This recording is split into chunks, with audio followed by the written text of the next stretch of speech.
Hello students, myself engineer Harman Sikh हूँ और ये आपका मैकेनिकल इंजीनियरिंग का आरएसी का सब्जेक्ट है। और आरएसी में हम बात कर रहे हैं चैप्टर नंबर 6 की। तो 6 चैप्टर है जो हमारा वो रिलेटेड है रेफ्रिजरेशन इक्विपमेंट के साथ। हमने पहले इसके 3 लेक्चर लगाए हैं और आज हमारा चौथा लेक्चर है जिसमें हम अवेपोरेटर के बारे में स्टडी करेंगे। और हम स्टडी करेंगे functions of अवेपोरेटर and types of अवेपोरेटर। तो हम स्टार्ट करते हैं। सबसे पहले जैसे मैंने आपको बताया अभी अवेपोरेटर एक इम्पॉर्टेंट कंपोनेंट है रेफ्रिजरेटर का, क्योंकि अवेपोरेटर ही एक ऐसा कंपोनेंट है जिसने लेटेंट हीट को रिमूव करना है, अपनी तरफ खींचना है। और जो पाइप में से हमारा रेफ्रिजरेंट फ्लो कर रहा होता है और उसे इसने वेपर फॉर्म में कन्वर्ट कर देना है। उसके बाद हमारा कंप्रेसर आता है, फिर कंडेंसर आता है। तो हमने लास्ट में कंप्रेसर, कंडेंसर, थ्रॉटल वाल्व इसके बारे में पढ़ा था। आज हमारे पास है अवेपोरेटर। तो हम स्टडी करते हैं। An evaporator is that component of a refrigerating system in which liquid refrigerant is evaporated at low pressure and low temperature conditions to produce refrigeration. Evaporator में जो हमारा लिक्विड रेफ्रिजरेंट है वो वेपर फॉर्म में convert हो जाता है eight low pressure and low temperature. A high pressure liquid refrigerant is fed to the evaporator through throttling device, lowering the pressure before entering the evaporator, and this low pressure is maintained by the suctioning effect of the compressor। तो जो हमारा liquid refrigerant आ रहा होता है condenser से वो throttle valve में आएगा। थ्रॉटल वाल्व में जितनी हमें क्वांटिटी चाहिए एवेपोरेटर में हमारे रेफ्रिजरेंट की उतनी ही क्वांटिटी वो आगे पास करवाता है, और जितना प्रेशर हमें चाहिए उतना प्रेशर वो उसका मेंटेन करके देता है। प्रेशर मेंटेन कैसे करेगा? सक्शनिंग इफेक्ट ऑफ कंप्रेसर की वजह से। When the liquid refrigerant boils and change to vapour in the evaporator having low pressure absorb the large quantity of the heat and cool down. और जब हमारा evaporator में से लिक्विड रेफ्रिजरेंट पास करता है उसका मेन काम है हीट को रिमूव करना। जो हमारे कंपोनेंट, हमारे प्रोडक्ट, फूड प्रोडक्ट पड़े हैं रेफ्रिजरेटर में, तो उन प्रोडक्ट में से वो लेटेंट हीट को निकालता है, अपने में अब्जॉर्व कर लेता है। और जो हीट उसमें अब्जॉर्व होती है उस हीट को अब्जॉर्व करने के बाद वो खुद एक वेपर फॉर्म में कन्वर्ट हो जाता है। और जो वेपर फॉर्म में कन्वर्ट होता है तो उसका जो प्रेशर और टेम्परेचर दोनों इंक्रीज़ होने लगते हैं, लेकिन हमने उसका प्रेशर और टेम्परेचर लो मेंटेन रखनी है एवेपोरेटर में, तो फिर आगे वो कंप्रेसर को जाएगा। The refrigerant cools the evaporator coil surface which further cools the refrigeration material. और जो हमारी एवेपोरेटर की कॉइल है वो हमारे रेफ्रिजरेंट हमारा कूल करने की कोशिश करेगा एवेपोरेटर में, जो हमारे फूड प्रोडक्ट को। The evaporator is located in the low pressure side of the system. Evaporator हमारा लो प्रेशर साइड में रखा होता है। The heat pickup by the refrigerant in the evaporator is carries to the compressor and then it condenser where it is liberate out of the refrigerant. The evaporator is also known as cooling coil and a chilling coil और a freezing coil. तो वो हमारा वो एक refrigerant को जो हमारे evaporator में मूव कर रहा है, तो एवेपोरेटर को हम लो प्रेशर साइड में रखेंगे और एवेपोरेटर को हम बोल सकते हैं कूलिंग कॉइल, चिलिंग कॉइल और फ्रीजिंग कॉइल। हमारे पास अलग अलग तरह के एवेपोरेटर्स है। सबसे पहले है ए फ्लोडर टाइप एवेपोरेटर और दूसरा a dry expansion type evaporator.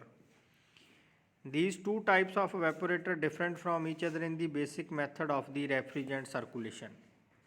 तो हमारे पास फर्स्ट टाइप है ए फ्लोटेड टाइप एवेपोरेटर। सबसे पहले हम इसकी डायग्राम देखते हैं। डायग्राम में हमारे पास क्या है, एक फ्लोट चैम्बर है। फर्स्ट लेफ्ट राइट साइड पे लगा है। फ्लोट चैम्बर में हमारे पास एक फ्लोट कंट्रोल वाल्व है और एक फ्लोट लगी है। तो नेक्स्ट हमारे पास एक अकम्युलेटर है। तो अकम्युलेटर से आगे जो हमारा लिक्विड रेफ्रिजरेंट एंटर करेगा वो एवेपोरेटर में, जो पाइप शो की गई है वो हमारा है एवेपोरेटर। तो हम इसे स्टडी करते हैं। पहले डायग्राम ध्यान से देख लो। तो हमारे पास जैसे है in a flooded type evaporator as shown in figure 6.70 the liquid refrigerant from the receiver passes through the low side float control valve to the float chamber and then to the accumulator before entering the evaporator coil. जैसे आपने diagram में देखा है, जो हमारा liquid refrigerant है वो expansion valve से आएगा, एक्सपेंशन वाल्व से पहले वो फ्लोट चैम्बर में आएगा, फ्लोट चैम्बर से आगे वो जाएगा अकमुलेटर में। तो हम दोनों का देखते हैं भी क्या काम है। तो the float control valve act as expansion device which maintain the constant level in the evaporator. जो फ्लोट कंट्रोल वाल्व है उसका मेन काम है एवेपोरेटर में रेफ्रिजरेंट की सप्लाई को कंटिन्यू रखना। अगर सप्लाई ज़्यादा की ज़रूरत है तो ज़्यादा सप्लाई भेजना, अगर कम की ज़रूरत है तो कम सप्लाई भेजना, मतलब उस सप्लाई को तोड़ना नहीं है, ब्रेकआउट नहीं करना। The accumulator act as a storage tank for the liquid refrigerant. और जो हमारा अकमुलेटर टैंक है वो एक्ट करता है as a storage tank for the refrigerant, maintains the liquid level in the evaporator and helps to separate बोल सकते हैं, सेग्रेट बोल सकते हैं, segregate the liquid refrigerant from the vapours. और जो अकमुलेटर का मेन काम है, एक तो उसने लेवल मेंटेन करना है और दूसरा उसने जो वेपर पार्टिकल है रेफ्रिजरेंट में से निकालने हैं। जो कंडेंसर में हमारे वेपर पार्टिकल आ जाएंगे उसके साथ, तो उन पार्टिकल्स को रिमूव करना है। हमें सिर्फ लिक्विड रेफ्रिजरेंट चाहिए आगे एवेपोरेटर में, तो उसने सिर्फ लिक्विड रेफ्रिजरेंट ही आगे भेजना है। तो the liquid refrigerant vaporise when it absorb heat from the stored material and thus level in the accumulator falls down. और जब हमारा रेफ्रिजरेंट एवेपोरेटर में पास करने लगता है तो वो जैसे जैसे पास करता है तो वो हीट अब्जॉर्व करता जाता है हमारे मटेरियल की, हमारे जो प्रोडक्ट पड़े हैं रेफ्रिजरेटर में, तो वैसे वैसे वो वेपर में कन्वर्ट होता जाता है। उसी तरह साथ ही साथ अकमुलेटर में लेवल डाउन होता जाता है, तो अकमुलेटर फिर फ्लोट चैम्बर से और रेफ्रिजरेंट की सप्लाई करेगा।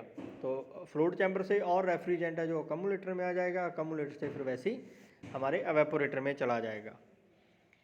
Simultaneously the float in the float chamber also falls down, opening the float control valve allowing the flow of refrigerant from the receiver। और रिसीवर से फिर हमारा रेफ्रिजरेंट आगे फ्लो करना स्टार्ट कर देगा to the accumulator till the liquid level in the accumulator rise and reaches the constant level। the float also rise until the float control valve is closed। और जब तक फ्लोट वाल्व क्लोज नहीं हो जाता float chamber, तब तक liquid refrigerant मंगवाता रहेगा expansion valve से। तो the evaporator coil is connected to the accumulator and the liquid falls from the accumulator to the evaporator by gravity. और जो हमारी एवेपोरेटर की कॉइल है वो कनेक्ट किसके साथ है, अकमुलेटर से। और जैसे जैसे एवेपोरेटर में जो हमारा लिक्विड रेफ्रिजरेंट है वो वेपर में कन्वर्ट होता जाता है तो ग्रेविटी फॉल होगी उसकी, उसी तरह अकमुलेटर की जो लेवल है लिक्विड का वो कम होता जाता है। The vapor formed by the vaporizing the liquid in the coil being lighter rise up and passes to the top of the accumulator। उसी तरह अकमुलेटर में फिर जो बैक फ्लो होता है हमारे वेपर का वो अकमुलेटर के टॉप पर इकट्ठा होने लग जाता है, where it is supply to the suction side of the compressor. और उसको फिर कंप्रेसर की सक्शन साइड को भेज दिया जाता है। The baffle plates is a safety measure to arrest any liquid present in the vapour. और फिर साथ में हम एक बैफल प्लेट लगा देते हैं। बैफल प्लेट का मेन काम है भी जो हमारा वेपर रेफ्रिजरेंट कंप्रेसर को सप्लाई करना है हमने, उसमें कोई लिक्विड पार्टिकल ना जाए, वो प्योरली वेपर फॉर्म में हो। अगर उसमें से हम लिक्विड पार्टिकल चले भी गए तो वो हमारे कंप्रेसर को चोक कर सकता है, उसे ब्लॉक कर सकता है। तो बैफल प्लेट ने क्या करना है, उस लिक्विड पार्टिकल को रिमूव करते जाना है और रिमूव करके उसे अकमुलेटर में ही रखना है। The floated evaporator gives high heat transfer rate, high efficient cooling, and therefore it is used in many industrial applications, especially in chemical and food processing industries। तो इसीलिए जो हमारा फ्लोटेड एवेपोरेटर है उसे हम हाई हीट ट्रांसफ़र रेट के लिए use कर सकते हैं, हाई एफिशिएंसी है उसकी, ठीक है। इंडस्ट्रियल एप्लीकेशन में उसका ज़्यादा यूज़ है। तो नेक्स्ट है हमारे पास ड्राई एक्सपेंशन एवेपोरेटर। सबसे पहले हम इसकी डायग्राम देखते हैं। डायग्राम में देखो नीचे हमारा फ्रॉम लिक्विड लाइन है, जो फ्रॉम लिक्विड लाइन है वो हमारा लिक्विड रेफ्रिजरेंट एंटर हो रहा है हमारे एवेपोरेटर में, और ऊपर हमारी है सक्शन लाइन टू कंप्रेसर। और एवेपोरेटर में काम करने के बाद जो हमारे वेपराइज फॉर्म में हमारा रेफ्रिजरेंट है वो फ्लो कर रहा है कंप्रेसर की तरफ। तो हम इसे स्टडी करते हैं। A dry expansion or DX evaporator as shown in figure is not really dry. ये सच में ड्राई नहीं होता। It consist comprehensively less liquid than it is contained in a floater type of evaporator। इसमें जो liquid हम use करेंगे, liquid refrigerant, वो कम यूज़ करेंगे as compare to floater type. In this type of evaporator there is only about 1/3 full of liquid refrigerant, but the boiling action keeps the inner surface splash with the liquid refrigerant। इसमें जो हमारा liquid use करेंगे 1/3 हिस्सा उसका use करेंगे और उसने inner surface में काम करना है। Normally in such type of evaporator the expansion valve is so adjusted as to feed the liquid refrigerant in the evaporator at the same rate as that in the its evaporation। जो liquid line से हमारा liquid refrigerant आएगा वो उतना ही आगे पास करेगा evaporator में जितने की ज़रूरत है, जितना हमारे रेफ्रिजरेटर में लोड है। अगर हमारे रेफ्रिजरेटर में लोड ज़्यादा है, हमारे फूड प्रोडक्ट ज़्यादा पड़े हैं, तो इसने ज़्यादा सप्लाई मंगवा लेनी है हमारी लिक्विड लाइन से और उतना ही ज़्यादा हीटर मूव करता रहेगा, उतना ही ज़्यादा वेपर फॉर्म हमारे सक्शन लाइन से ये कंप्रेसर को भेजता रहेगा।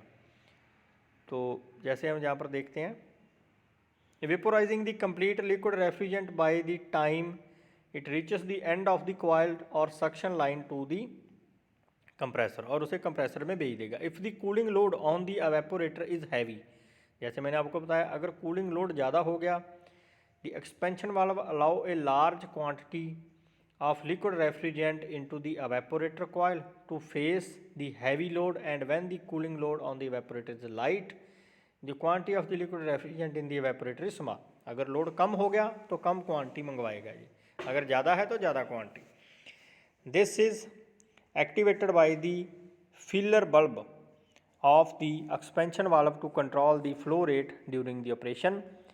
तो ये फीलर बल्ब का यूज़ करेगा क्वांटिटी को फ्लो करने के लिए लिक्विड रेफ्रिजरेंट की जो एवेपोरेटर में एंटर होती है। This evaporator is widely used for the producing refrigeration and is employed on the system having capacity below 150 ton of refrigerant. अगर हमारे पास जो कैपेसिटी 150 टन से कम है तो हम इसका मेनली यूज़ कर सकते हैं। तो नेक्स्ट हमारे पास है advantages and disadvantages of DX evaporator over floated evaporator. सबसे पहले एडवांटेज है, DX evaporator use relatively less refrigerant as compared to flooded evaporator having the same coil volume, thus it is less expensive। जो dry expansion है ये हमारा less expensive है। Floated में हमारी कॉस्ट ज़्यादा आएगी क्योंकि उसमें हमें ज़्यादा लिक्विड चाहिए, हमें फ्लोट चैम्बर भी चाहिए, हमें अकम्युलेटर भी चाहिए। इसमें सिर्फ एक पाइप है, पाइप में जितनी क्वांटिटी चाहिए उतनी ही आगे फ्लो करेगी। सेकंड है DX evaporator usually is filled from 1/4 to 1/3 with liquid refrigerant so that the complete refrigerant is vaporized by the time it reaches the end of the evaporator coil or suction line of the compressor when compressed to floater type which consists liquid level of the refrigerant is maintained, hence the component accumulator can be eliminated। जो हमारा DX evaporator है उसमें 1/3 हिस्सा या 1/4 हिस्सा liquid refrigerant कम चाहिए हमें, मतलब जितनी ज़रूरत है उतना ही आगे मूव करेगा और उतना ही वो कंप्रेसर को देगा फिर। तो इसीलिए फिर इसमें हम फ्लोटेड टाइप लिक्विड लेवल की, मतलब फ्लोटेड चैम्बर की और अकम्युलेटर की हमें ज़रूरत नहीं है, इसमें हम उसको रिमूव कर सकते हैं, हमारी कॉस्ट बच जाएगी वो। थर्ड है DX evaporator is less expensive to operate in comparison to floated evaporator. जो DX एवेपोरेटर है वो लेस एक्सपेंसिव है, मतलब उसकी रनिंग कॉस्ट भी कम है as compare to floated evaporator. और डिसएडवांटेज है इसकी, in DX evaporator the whole surface of the evaporator coil is not in contact with the liquid refrigerant as in the case of floater type evaporator। This is gives low heat transfer and it is less efficient in cooling। इसकी cooling efficiency कम है, क्यों? क्योंकि इसकी जो coil है evaporator की वो fully filled नहीं रहती हर वक्त लिक्विड रेफ्रिजरेंट से, उसमें सम लॉसेस आते रहते हैं, लॉसेस भी आएंगे और वो जैसे वेपोराइज में कन्वर्ट हो गया तो वहाँ पर फिर उसकी स्पेस बच गई, तो इसलिए उसकी कूलिंग कैपेसिटी कम है। इन DX evaporator when liquid refrigerant passes through the expansion valve some vapour और फ्लैश गैसेस इज फॉर्म्ड, और जब एक्सपेंशन वाल्व से पास करेगा तो फ्लैश गैसेस और वेपर्स फॉर्म्ड हो गए, जिसको हमने एलिमिनेट करना पड़ेगा। This flash gas casts bubbles in the evaporator, अगर वो एवेपोरेटर में चले गए तो वो बबल्स बना देंगे, गुब्बारे बना देंगे। This bubbles cast dry area on the interior walls of the coil which in turn reduce the rate of heat transfer and evaporator efficiency decrease, which is not in the case of floater type evaporator, और ये problem floater type evaporator में नहीं आती। तो next है हमारे पास 6.4.5 other types of evaporators। तो हमारे पास अदर टाइप्स हैं, 3 और टाइप्स है evaporator की हमारे पास, bar tube evaporator, plate surface evaporator, finned tube evaporator। Other type में फर्स्ट हमारे पास है बार ट्यूब evaporator, तो हम इसके बारे में स्टडी करते हैं। These evaporators are usually made either of the copper tubing और स्टील पाइप, जहाँ तो ये स्टील पाइप के बने होंगे या कॉपर की पाइप यूज़ की गई होगी। Copper tubing is used in small evaporators using freon refrigerant, जिसमें फेरॉन रेफ्रिजरेंट का यूज़ करना है तो वहाँ पर हम इसको कॉपर पाइप का यूज़ करेंगे। Whereas steel pipe is employed with large evaporators using ammonia as a refrigerant in the case of ice plant, और जहाँ पर बड़ा रेफ्रिजरेंट चाहिए हमें, evaporator चाहिए, तो कॉपर की कॉस्ट ज़्यादा भी पड़ेगी, इसलिए फिर हम वहाँ पर स्टील पाइप का यूज़ कर सकते हैं। और उसमें हम जो हमारा सस्ते वाला रेफ्रिजरेंट है जैसे अमोनिया को हम उसमें यूज़ कर सकते हैं, जैसे बड़े आइस प्लांट वगैरह आइस बनती है वहाँ पे। तो इसकी एक डायग्राम शो की गई है, सिंपल पाइप है, एक्सपेंशन वाल्व लगा है, ठीक है। तो जैसे DX evaporator उसी तरह इसका ये सिंपल फिनोमेना है। तो नेक्स्ट है हमारे पास प्लेट सरफेस evaporator। जैसे प्लेट सरफेस evaporator की डायग्राम यहाँ पर शो की गई है। प्लेट सरफेस evaporator भी 2 तरह के होते हैं, एक में तो जो प्लेट है, प्लेट के साथ ट्यूब अटैच की जाती है, ठीक है, तो प्लेट का एरिया हेल्प करता है उसको ठंडा रखने के लिए, और दूसरी होता है भी 2 प्लेट के बीच में से पाइप को लगा दिया जाता है, जैसे यहाँ पर है।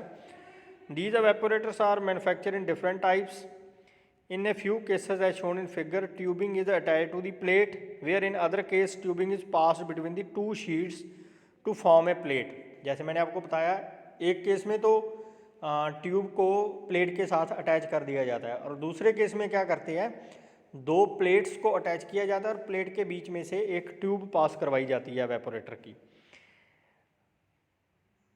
इन some case 2 sheets are pass together to provide a path for refrigerant flow between them. Such evaporators are used in domestic refrigerant और frozen food industry, food industry में इसका यूज़ किया जा सकता है। तो नेक्स्ट है हमारे पास फिन्ड ट्यूब evaporator। फिन्ड क्या होती है, फिन्स क्या होती है, पहले तो fins irregular area, irregular area होता है जो एनवायरनमेंट के साथ कनेक्टेड होता है, जिसका जैसे हमने कंडेंसर भी किया था फिन्ड टाइप, ठीक है, उसी तरह ये evaporator है। इसमें क्या है, fins are added to the bare pipe coil to increase the surface area of the evaporator।